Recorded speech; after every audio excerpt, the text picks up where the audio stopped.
টাইটেলে ভুল লেখা আছে যে আমি কেমনে ইউনিভার্সিটিতে যাই। আসলে কেমনে ইউনিভার্সিটি যাই সেটা হবে না, হবে যে ইউনিভার্সিটি থেকে কেমনে আসি। আসলে যাওয়া আর আসা তো একই সিস্টেম হবে, তাই না?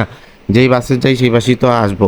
সো এখন ভিডিওটা হচ্ছে যারা নতুন আসবা ইউনিভার্সিটিতে গাজীপুর থেকে তাদের জন্য, যে আমি কিভাবে ইউনিভার্সিটিতে যাই, কতটা কষ্ট হয় সকালবেলা ইউনিভার্সিটিতে যাইতে। সকাল কারণ ক্লাস সকালেই হবে, যারা ফার্স্ট সেমিস্টারে সকালেই ক্লাস হয়।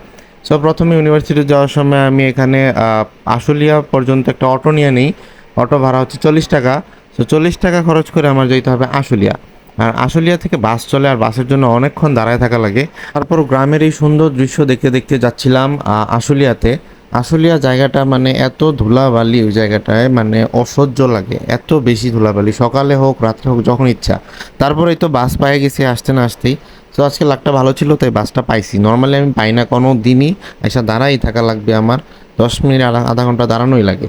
সো বাসে দেখো কি পরিমাণ ঝাঁকাইতেছে বাস। আর বাস থেকে নাইমা এখন এসে পড়ছি টঙ্গী। টঙ্গী এসে দেখি অনেক জ্যাম।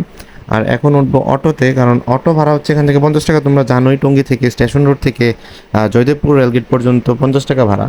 আর বাসের ভাড়াটা বলি নেই, বাসের ভাড়াটা হচ্ছে 20 টাকা। তারপর অটো থেকে নাইমা আবার একটা অটো নিয়ে নিছি, এখন এই অটো দিয়ে বাসায় যাবো। সো দেখো কতগুলো ট্রান্সপোর্ট চেঞ্জ করো। এই হচ্ছে জার্নি আজকে ইউনিভার্সিটির। আকাশটা অনেক সুন্দর ছিল, মেঘলা ছিল।